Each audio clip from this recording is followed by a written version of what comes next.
نیک کوئی بھی نہیں ہے، بس خدا نے عیب چھپا رکھے ہیں۔ دوسروں پر اعتراض کرتے کرتے ہم یہ اعتراف کرنا بھول جاتے ہیں کہ کچھ نہ کچھ کمی ہم میں بھی ہے۔ پیچھے دیکھو اور خدا کا شکر ادا کرو، آگے دیکھو اور خدا پر بھروسہ رکھو۔ اس دنیا میں سبھی لوگ زندہ تو ہیں، لیکن جی وہی رہے ہیں جنہیں دوسروں کا احساس ہے۔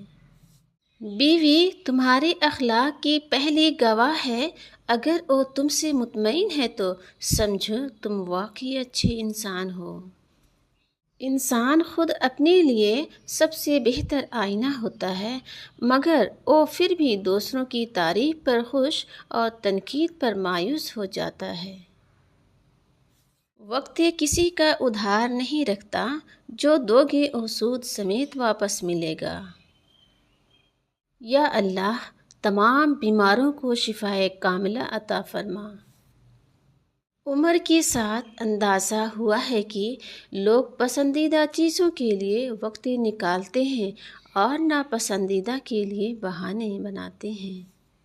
مقصد اور مطلب پورا ہوتے ہی رویے اور لہجے کڑوے ہونے لگتے ہیں۔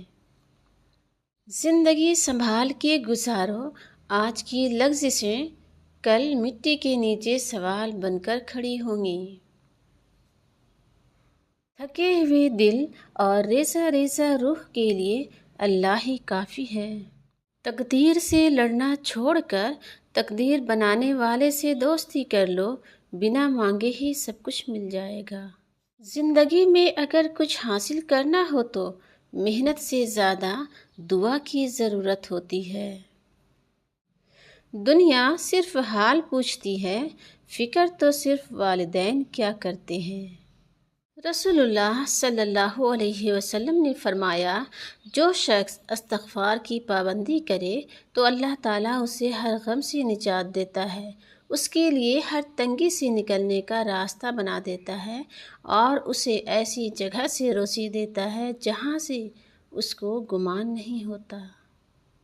مرنے کے بعد کی گئی تعریف اور دل دکھانے کے بعد مانگی ہوئی معافی دونوں کی کوئی اہمیت نہیں ہوتی، قدر وقت پر کیجیے۔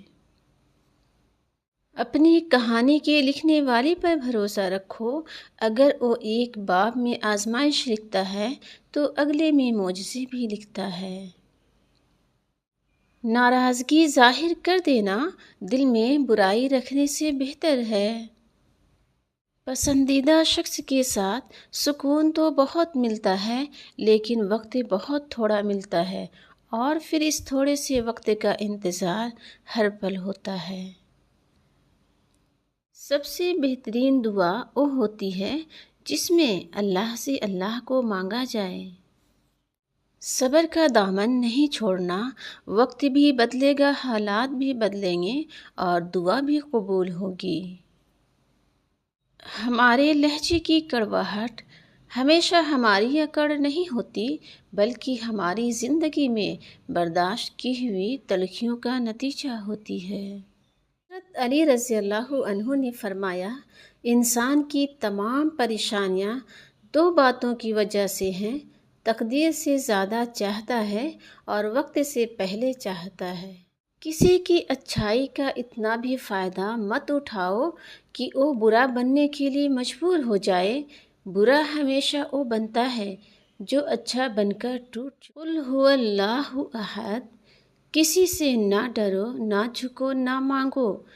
یہ سب لوگ فقیر ہیں، اللہ سے مانگو، وہ غنی اور بادشاہوں کا بادشاہ ہے۔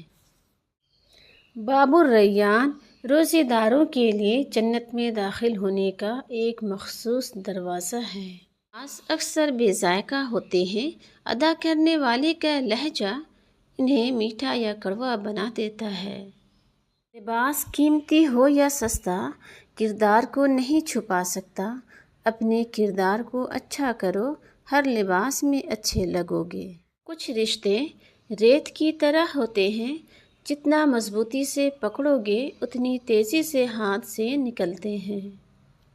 برے وقت میں کندھے پر رکھا گیا ہاتھ کامیابی پر بچنے والی تالیوں سے زیادہ قیمتی ہوتا ہے۔ انسان دنیا سے اپنے قدموں کے نشان نہیں لے جاتا، وہ صرف اپنے اعمال کی خوشبو چھوڑ جاتا ہے۔ ہر عیب کا تعلق غربت سے ہوتا ہے، پیسہ تو دلال کو بھی شاہ جی بنا دیتا ہے۔